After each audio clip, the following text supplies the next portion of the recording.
நீங்கள் பார்த்து கொண்டிருப்பது உங்கள் கம்ஃபர்டர் டிஜிட்டல் சேனல், உங்கள் மெய்யான தேற்றரவாளர்.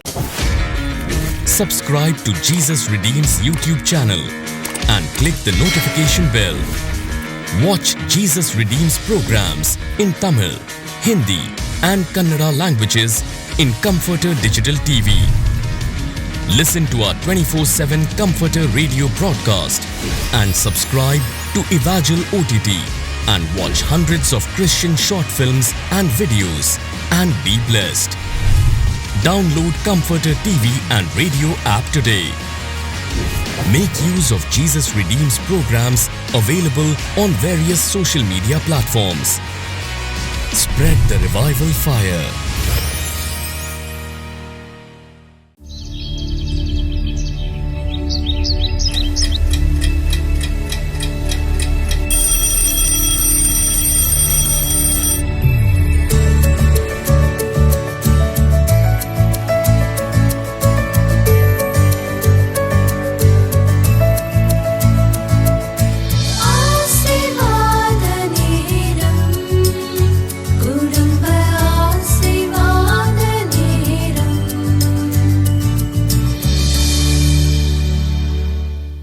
பிரியமானவர்களே, இது உங்கள் குடும்பத்தினுடைய ஆசீர்வாத நேர ஜெபம்.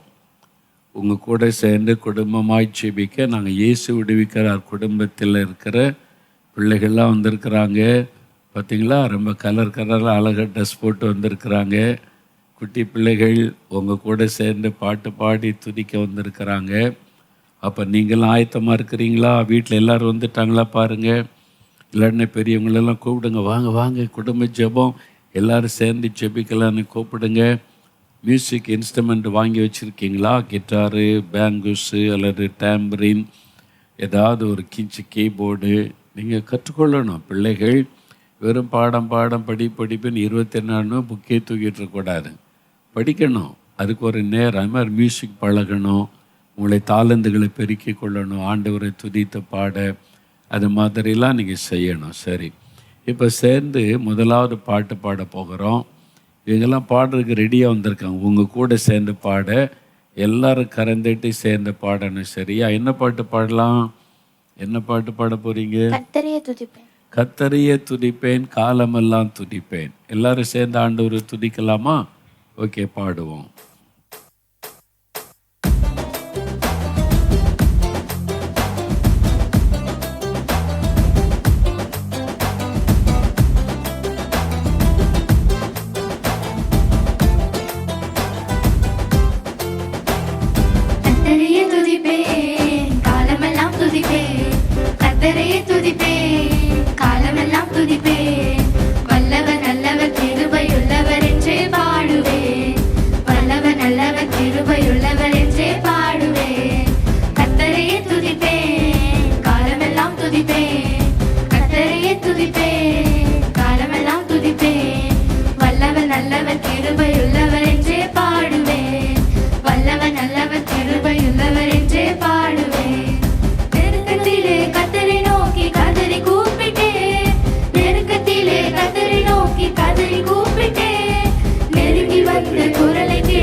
வல்லவர், நல்லவர், கிருபை உள்ளவர் என்று ஆண்டவரை துதித்து பாடுவது.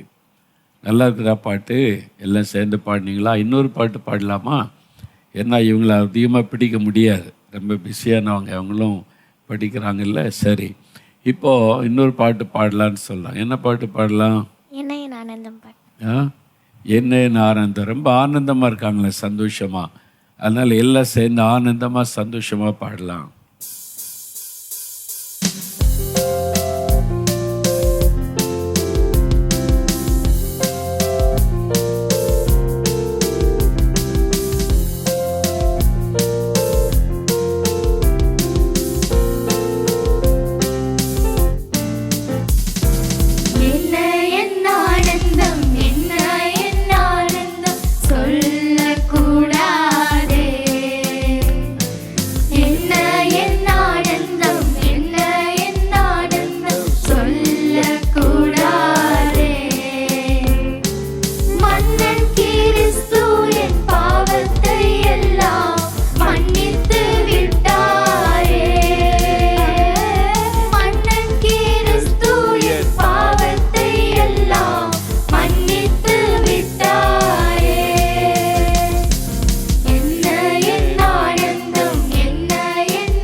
இயேசு என் பாவத்தை எல்லாம் மன்னித்து விட்டார். அதான் நமக்கு ஒரு பெரிய சந்தோஷம். குடும்பத்துக்கே ஒரு ரட்சிப்பு. கர்த்தராக இயேசு கிறிஸ்துவை விசுவாசி, நீயும் உன் வீட்டாரும் குடும்பத்தாரும் ரட்சிக்கப்படுவீர்கள் அப்படின்னு ஆண்டவர் சொன்னார்ல. குடும்பமே ரட்சிக்கப்பட்டு அந்த ரட்சிப்பின் சந்தோஷத்தில் மகிழ்ந்து என்ன என் ஆனந்தம்னு பாடுவார். நம்முடைய குடும்பத்தில் எல்லாருக்கும் அந்த அனுபவம் இருக்கணும். ரட்சிப்பின் அனுபவம், பிள்ளைகளுக்கும் அந்த ரட்சிப்பின் அனுபவம் இருக்கணும். வெறுமன பக்தியாக இருந்தால் மட்டும் போதாது, ஆண்டவரோடு உள்ள அனுபவம் ரொம்ப அவசியம். ரட்சிப்பின் அனுபவம், அதில் கவனம் செலுத்தணும். சரி, இந்த நாளில் நாம் யாத்ராகமத்தில் 25ஆம் அதிகாரம் 35-36 வசனத்தை வாசித்து தியானிக்க போகிறோம். நம்ம தொடர்ச்சியாக தியானிச்சுக்கிட்டே வரோம்ல. இன்றைக்கு இந்த 2 வசனம் கவனிக்க. லேவியராகமும் 25ஆம் அதிகாரம் 35-36 வசனம் பாருங்கள். அது பழைய ஏற்பாட்டில் 160வது பக்கம். எடுத்துட்டீங்களா எல்லாரும்? அதை வாசிக்கலாமா? உன் சகோதரன் தரித்திரப்பட்டு கை இழைத்து போனவன் ஆனால் அவனை நீ ஆதரிக்க வேண்டும். பரதேசியைப் போலும் தங்க வந்தவனைப் போலும் அவன் உன்னோடே பிழைப்பானாக. நீ அவன் கையில் வட்டியாவது பொலிசையாவது வாங்காமல் உன் தேவனுக்கு பயந்து உன் சகோதரன் உன்னோடே பிழைக்கும்படி செய்வாயாக. ஆண்டவர் எவ்வளோ ஒரு அருமையான ஆலோசனை எல்லாம் தர்றார் பார்த்தீங்களா? ஆண்டவர் சொல்கிறார், உன்னுடைய சகோதரன் தரித்திரப்பட்டு கஷ்டப்பட்டு போயிட்டா நீ அவனை ஆதரிக்கணும் அப்படின்னு ஆண்டவர் சொல்கிறார். அவனுக்கு உதவி செய்யணும் அப்படின்னு கர்த்தர் சொல்லுகிறார். உன் சகோதரன் உன்னோடே பிழைக்கும்படி செய்வாயாக. உங்களுக்கு என்ன முடியுமோ அந்த உதவி செய்யுங்க, அவனு பிழைத்திருக்கும்படி செய்வாயாக அப்படின்னு ஆண்டவர் சொல்கிறார். ஆண்டவர் எவ்வளோ அருமையான காரியத்தை நமக்கு கற்றுக் கொடுக்குறார் பார்த்தீங்களா?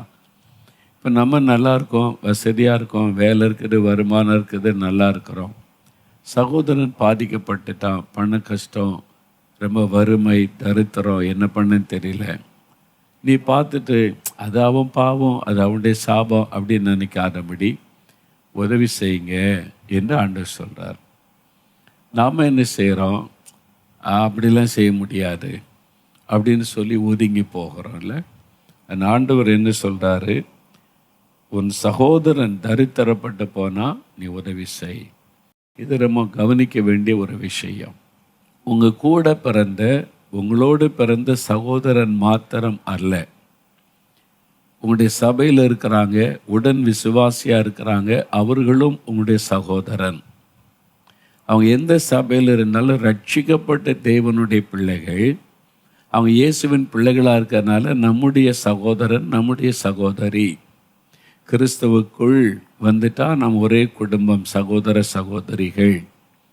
அதனால தான் சபையில் கூட யாராவது தரித்திரப்பட்டு கஷ்டப்பட்டு வறுமையில் கஷ்டப்பட்டா ஒருவருக்கு ஒருவர் உதவி செய்யுங்கள் என்று வேதம் சொல்லுகிறது. அவனை விட்டுறாதங்க, அவனுக்கு உதவி செய்யுங்க அப்படின்னு ஆண்டவர் சொல்கிறார். அதாவது மற்றவர்கள் மேலேயும் நீ அக்கறையாக கரிசனையாக இருக்கணும். அதான் தேவனுடைய விருப்பம். சுயநலமாக நான், என் குடும்பம், என் காரியம், என் வருமானம், என்ன ஆண்டவர் ஆசீர்வதிக்கிறாரு, நான் ஆண்டவருக்கு சாட்சியாக இருக்கிறேன், நான் ஆண்டவருக்கு பிரியமாக இருக்கேன்னு பெருமை பேசி கொண்டு இருக்காதபடிக்கு நம்மை சுற்றிலும் இருக்கிற தேவனுடைய பிள்ளைகள், ரட்சிக்கப்பட்டவங்க, ஆண்டவருடைய பிள்ளைகள் பாதிக்கப்பட்டு கஷ்டப்பட்டு இருந்தால் உதவி செய்து அவனை தாங்குங்க அப்படின்னு ஆண்டவர் சொல்கிறார். அப்போ மற்றவர்களுக்கு நம்ம ஆசீர்வாதமாக இருக்கணும். ஆண்டவர் ஆபிரகாம் அழைக்கும்போது ஆதியாகமம் 12 அதிகாரத்தில் சொல்கிறார், நான் அவனை ஆசீர்வதிப்பேன், உன் பேரை பெருமைப்படுத்துவேன், உன்னை மேன்மையாக வைப்பேன் எல்லாம் சொல்கிறார். எதுக்கு இந்த ஆசீர்வாதம்? நீ மற்றவங்களுக்கு ஆசீர்வாதமாக இருக்கணும். You shall be a blessing. நான் உன்னை ஆசீர்வதிப்பேன், ஐ வில் பிளஸ் யூ. எதுக்கு? நீ மற்றவங்களுக்கு ஆசீர்வாதமாக இருக்கணும். அந்த ஆசை முதல்ல நமக்கு வரணும். நம்ம முடிந்த அளவு மற்றவங்களுக்கு நன்மை செய்து அவங்களுக்கு ஆசீர்வாதமாக இருக்கணும். அதுக்காக நீங்கள் கடன் வாங்கி இன்னொரு ஆளுக்கு உதவி செய்யணும் அப்படி சொல்லலை. சிலர் நான் உதவி செய்ய போய் கடன்காரன் ஆயிட்டேன்னு சொல்லுவாங்க. நான் போய் அவங்களுக்கு கையெழுத்தை போட்டு பேங்கில் ஷூரிட்டி கொடுத்தேன், அவங்க போயிட்டான், இப்போ நான் கட்டிக்கிட்டு இருக்கிறேன். அதெல்லாம் செய்யக்கூடாது. ஆண்டு சொல்கிறாரு, மற்றவங்க படுகிற கடனுக்கு உடன்படாதங்க, போய் நீங்கள் ஜாமீன் கையெழுத்து போடாதங்க அப்படின்னு சொல்கிறார். உங்களுக்கு என்ன முடியுமோ அந்த உதவி செய்யுங்க, உங்கள்கிட்ட இருக்கிறத கொடுத்து உதவி செய்யுங்க. ஆண்டு சொல்லும்போது கூட உங்கள்கிட்ட 2 வஸ்திரம் இருந்தால் ஒன்று கொடு, அவ்வளோதான். 2ஐயும் கொடுன்னு சொல்லலை. உனக்குன்னு ஒன்று இருக்கட்டும், இன்னொன்று அவனுக்கு கொடு, அப்படி தான் ஆண்டவர் சொல்கிறார். அப்போ நீங்கள் கடன்பட்டு யாருக்கும் உதவி செய்ய வேண்டாம்.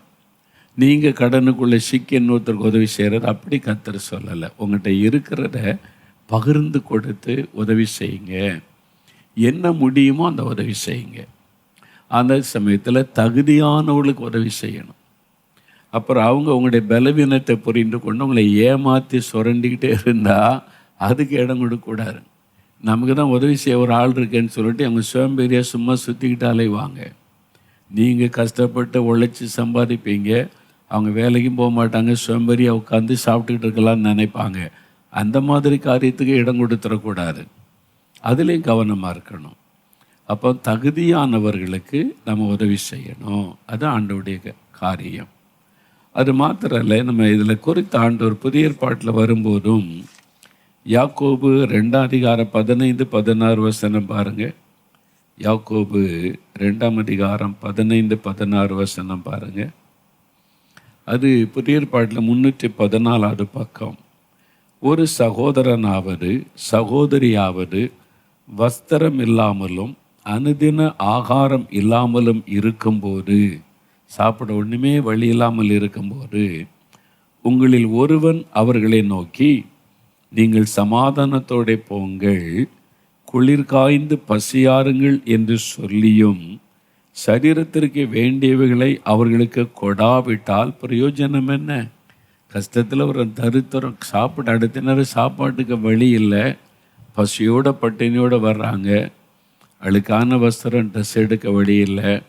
அங்கே வந்து நிற்கும்போது ஆண்டவர் இருக்கிறாரு, உன்னை கவனிப்பார், உன்னை போஷிப்பார், உடுத்து வைப்பார்னு விசுவாச வார்த்தையெல்லாம் பேசி உங்களுக்காக ஜெபிக்கிறேன், சந்தோஷமாக போங்கன்னு சொன்னால் அது தப்பு. என்ன பிரயோஜனம்? அப்போ என்ன செய்யணுமா? நீங்கள் அவனுக்கு உதவி செய்யுங்க, சாப்பாடு கொடுங்க, ஒரு ட்ரெஸ்ஸு கொடுங்கன்னு ஆண்டவர் சொல்கிறார். நான் ஊழியத்தின் ஆரம்ப காலத்தில் 79வது வருஷம் நினைக்கிறேன், 79-80 அந்த ஊழியத்தின் பிகினிங் ஸ்டேஜ் 80ன்னு வைங்களேன். 1980 ஒரு கிராமத்தில் சர்ச்சில் பிரசங்கம் பண்ண கூப்பிட்டுருந்தாங்க. நான் போயிருந்தேன். பிரசங்கம் முடிச்சுட்டு உடனே கிளம்பினேன்னு அடுத்த ஊழியம் எனக்கு இருக்கிறது மாலையில்னு. ஒரு சகோதரர், ஒரு ஏழை குடும்பம் வந்து ஒரு ஜெபம் பண்ணிட்டு போங்க, ரொம்ப கஷ்டப்படுற குடும்பம், நீங்கள் வந்து ஒரு ஜெபம் பண்ணால் நல்லா இருக்குன்னு விரும்புகிறாங்கன்னு சொல்லி, அதனால சரின்னு நான் போனேன். அந்த வீட்டுக்கு போனால் ஒரு தாய் தகப்பன், ஒரு வாலிப மகள். அந்த மகள் டீச்சர் ட்ரைனிங் முடிச்சிருக்கிறாங்க.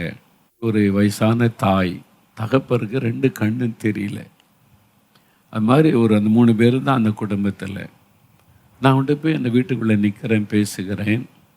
சொல்கிறாங்க, தகப்பனாருக்கு கண் பார்வை போனதுனால வேலை இல்லை, வருமானம் இல்லை.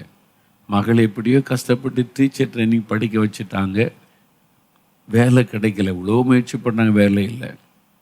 அந்த தாய் சொல்கிறாங்க, ஐயா அடுத்த நேரம் சமைப்பதற்கு ஒரு பிடி அரிசி எங்கள் வீட்டில் இல்லை, ஒரு பிடி அரிசி இல்லை. அப்போ பசி, பட்டினி, வறுமை, வருமானத்துக்கு வழி இல்லாத ஒரு ஏழை குடும்பம். பக்கத்து வீட்டிலலாம் யாரும் எங்கிட்ட பேச மாட்டாங்க. ஏன் சண்டை போட்டிங்களா? இல்லையா, அவங்களாம் சொந்தக்காரங்க தெரிஞ்சவங்க தான், ஒரே கிராமம் தானே, எங்கிட்ட பேசுனா நாங்கள் ஏதாவது உதவி கேட்டு விடுவோம் என்று சொல்லி யாரும் பேச மாட்டாங்க. எவ்வளோ நல்ல மக்கள் பார்த்தீங்களா? இந்த குடும்பம் வறுமையில் கஷ்டப்படுது. அவங்க வேலை செய்கிறதுக்கு மாச்சப்பட்டு இல்லை, வேலை கிடைக்கல அந்த மகளுக்கு. அவருக்கு 2 கண் பார்வையும் போயிட்டு வழியே இல்லை. ரொம்ப மனசு உடைந்தது. நான் உங்கள்கிட்ட சொன்னேன், பயப்படாதங்க, இயேசு உங்களை ஆசீர்வதிப்பார். காகத்தை கொண்டு போஷித்தார்ல, மன்னாவை கொண்டு போஷித்தார்ல, நான் விசுவாச வார்த்தைலாம் அவங்களுக்கு சொல்லி தைரியப்படுத்தி அவங்களுக்காக ஜெபம் பண்ணுறேன். ரொம்ப கருத்தாக, ஆண்டவரே நீர் அற்புதங்களின் தேவன், தேவை சந்திங்க, ஆசீர்வதிங்க, அந்த வறுமையை மாற்றுங்கன்னு ரொம்ப கருத்தாக பாரத்தோடு ஒரு ஜெபம் பண்ணிட்டேன்.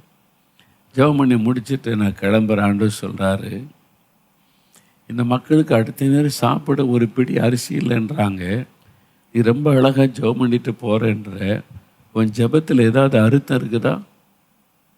நான் அப்படியே நின்றுட்டேன். என் உள்ளத்தில் ஆண்டவர் பேசுகிறார், உன் ஜெபத்தில் ஏதாவது அர்த்தம் இருக்குதா? ஆண்டவர் போஷிப்பார் நடத்துவார்ன்றல, எப்படி? அடுத்த நேரம் சாப்பிட அவனுக்கு வழி இல்லை. அப்போ என்ன செய்யணும்? ஆண்டவரை கொடு, உன்கிட்ட உள்ளதை கூட உங்களுக்கு. நீ கொடுக்காட்டா உன் ஜெபம் மாய்மாலம், பிரயோஜனம் இல்லை. ஆண்டவர் உணர்த்தினார். நான் உடனே கையில் கைவிட்டேன். எவ்வளோ சிலர் அங்கங்கே நான் அந்த சர்ச்சில் போயிருந்தபோது காணிக்கை கொடுத்துருந்தாங்க. அந்த எவ்வளவு இருந்துச்சு அவ்வளோத்தையும் கையில் எடுத்து, என்கிட்ட இருந்த அத்தனையும் கையில் எடுத்து அவங்க கையில் கொடுத்து, இதை வச்சு நீங்கள் சமையல் பண்ணி சாப்பிடுங்க, இதே மாதிரி கர்த்தர் உங்களை போஷிப்பார், உங்களை கைவிட மாட்டார் அப்படி சொல்லிட்டு நான் வந்தபோது ஆண்டவருடைய உள்ளம் மகிழுவதை என்னால் உணர முடிந்தது. அப்போ ஆண்டவர் என்ன எதிர்பார்க்கிறார்? கஷ்டப்படுற மக்களை வெறும் ஆறுதலான வார்த்தை சொன்னால் மாத்திரம் போதாது, உதவி செய். தகுதியானவங்களுக்கு, ஏமாத்துறவங்களுக்கு இல்லை, உண்மையாக பாதிக்கப்பட்டு கஷ்டப்படுறவங்களுக்கு. நான் கொடுத்த உதவி செய்துட்டு வந்தேன். சில மாதம் கழித்தது. அப்போ நாங்கள் தோட்டத்தில் தான் திறப்பின் வாசல் ஜெபம், பில்டிங்லாம் கிடையாது, இயேசுடிக்கிறாருக்கு. அந்த தோட்டத்தில் ஜெபிக்க அந்த தாயும் அந்த மகளும் வந்தாங்க. அவங்க வந்து சொன்னாங்க, இந்த தாயார், ஐயா அன்னைக்கு நீங்கள் ஜெபம் பண்ணிட்டு போனீங்க, என் மகளுக்கு வேலை கிடச்சிட்டு, சந்தோஷம். பார்த்தீங்களா? அவ்வளோ சந்தோஷமாக தோத்தரை சொல்லி அதை சொல்லிட்டு போனாங்க. அதில் ஒரு பெரிய மகிழ்ச்சி. அதை தான் ஆண்டவர் சொல்லுகிறார். பிரியமானவர்களே, உங்கள் வீட்டில் பக்கத்தில், உங்கள் சபையில், உங்களுடைய சமுதாயத்தில் எல்லாருக்கும் நம்ம உதவி செய்யணும். முக்கியமாக கர்த்தருடைய பிள்ளைகள், அவங்க நம்முடைய சகோதர சகோதரிகள், அவங்க பாதிக்கப்பட்டு நிற்கும்போது முடிந்த உதவியை நீங்கள் செய்து அவங்களை தாங்கும்போது ஆண்டவருடைய உள்ள மகிழும். அதனால் நீங்கள் மற்றவங்களுக்கு உதவி செய்யுங்க, தான தர்மம் செய்யுங்க, அதில் கவனம் செலுத்துங்க. அப்பொழுது ஆண்டவர் உங்களை ஆசீர்வதிப்பதில் அவர் கவனம் செலுத்துவார். ஜெபிக்கலாமா? முழங்கால் படியிடுவோம். ஆண்டவரிடத்தில் சொல்லுங்கள், ஆண்டவரே நீங்கள் சொன்ன வார்த்தையின்படி நான் செய்வேன், என்னால் முடிந்த உதவிகளை நான் பாதிக்கப்பட்டவங்களுக்கு செய்வேன், தகுதியானவர்களுக்கு நான் உதவி செய்வேன், என்னை அதற்காக ஒப்பு கொடுக்கிறேன். நாங்கள் உதவி செய்வோம் என்று குடும்பமாக தீர்மானம் பண்ணுங்க. குடும்பமே ஆசீர்வதிக்கப்படும். ஆண்டவரே, உம்முடைய வசனத்தின்படி வாழவும் செயல்படவும் இந்த பிள்ளைகள் ஒப்பு கொடுத்து ஜெபிக்கிறாங்க. இவங்க மற்றவங்களுக்கு ஆசீர்வாதமாக இருக்கணும், தேவையுள்ள மக்களுக்கு உதவி செய்யணும், பாதிக்கப்பட்ட மக்களுக்கு உதவி செய்து அவங்களை தாங்கணும். தரித்திரத்தில், ஏழ்மையிலும், பசியிலும், பட்டினியிலும் கஷ்டப்படுகிற மக்களுக்கு அவங்க உதவி செய்து அவங்களுக்கு ஒரு ஆறுதலாக இருக்க கிருபை கொடுங்க. ஆசீர்வதிங்க. இன்றைக்கி ஒப்பு கொடுத்ததுனால இவங்களை ஆசீர்வதிங்க. இவனுடைய கையின் பிரயாசத்தை ஆசீர்வதிங்க. இவனுடைய வருமானத்தை ஆசீர்வதித்து பெருக பண்ணுங்க. இவனுடைய குடும்பத்தில் எந்த நன்மை குறைவுபடாதபடி நிறைவாய் ஆசீர்வதிங்க. இவங்களுடைய தேவைகளை சந்திங்க. இவங்களை நான் ஆசீர்வதித்து நான் ஜெபிக்கிறேன். ஆண்டவர், இதே மாதிரி எங்கள் சபையில் இருக்கிற எல்லா கிறிஸ்தவர்களும் உம்முடைய வசனத்தின்படி எல்லாருக்கும் நன்மை செய்யணும், தான தர்மம் பண்ணணும், பாதிக்கப்பட்ட மக்களை நேசித்து உதவி செய்யணும். அந்த இயேசுவின் அன்பு எங்கள் மூலமாக வெளிப்படணும். எங்கள் சபையில் அந்த எழுப்புதல் வரட்டும். எங்கள் கிராமத்தில், பட்டணத்தில், கிறிஸ்தவங்க மத்தியில் நன்மை செய்கிற எழுப்புதல் வர வேண்டும் என்று நாங்கள் ஜெபிக்கிறோம். ஆண்டவரே, எங்களுக்கு சுற்றிலும் இருக்கிற ஏழை மக்களுக்கு நன்மை செய்யவும், தான தர்மம் செய்ய எங்களுக்கு கிருபை தாரும்.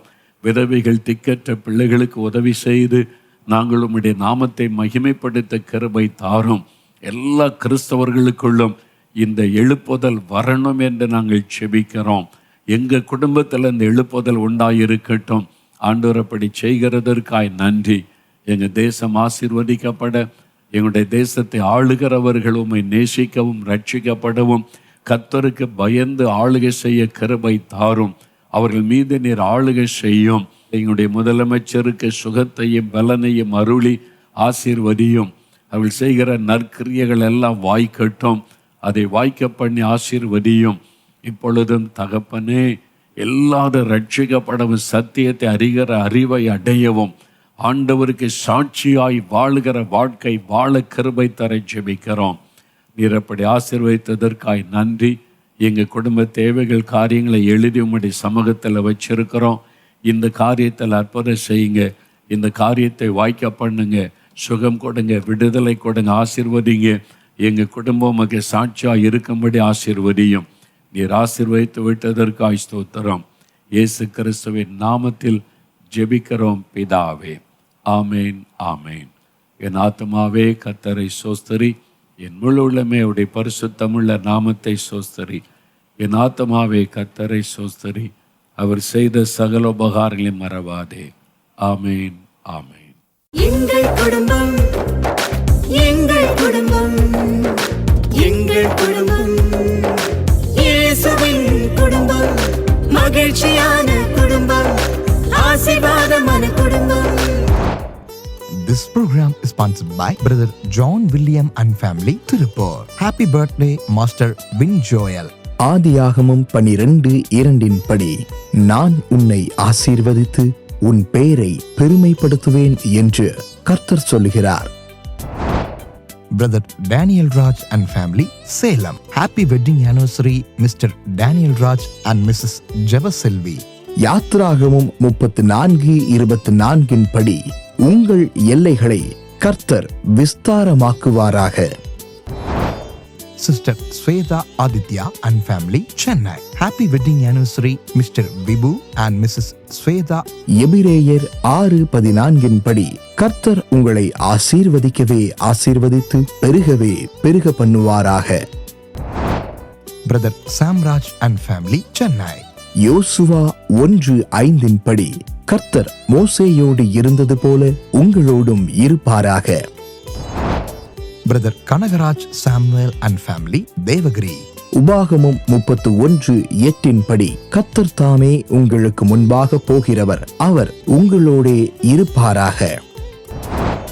Brother Joseph Berlin and family, Kanyakumari. ஏசாயா 52:12 படி, கர்த்தர் உங்கள் முன்னே போவாராக, இஸ்ரவேலின் தேவன் உங்கள் பிறகே உங்களை காக்கிறவராயிருப்பாராக. Sister Vanitha Nandakumar and family, Madurai.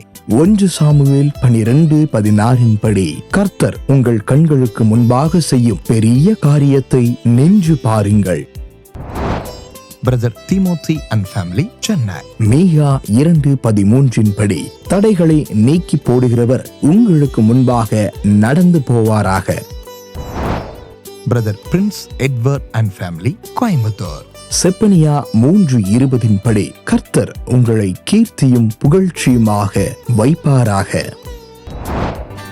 அன்பானவர்களே, நீங்களும் தொலைக்காட்சி ஊழிய பங்காளராகிட தொடர்பு கொள்ள வேண்டிய தொலைபேசி எண் 991222466611. இமெயில் முகவரி partners@jesuslimbs.org. God bless you.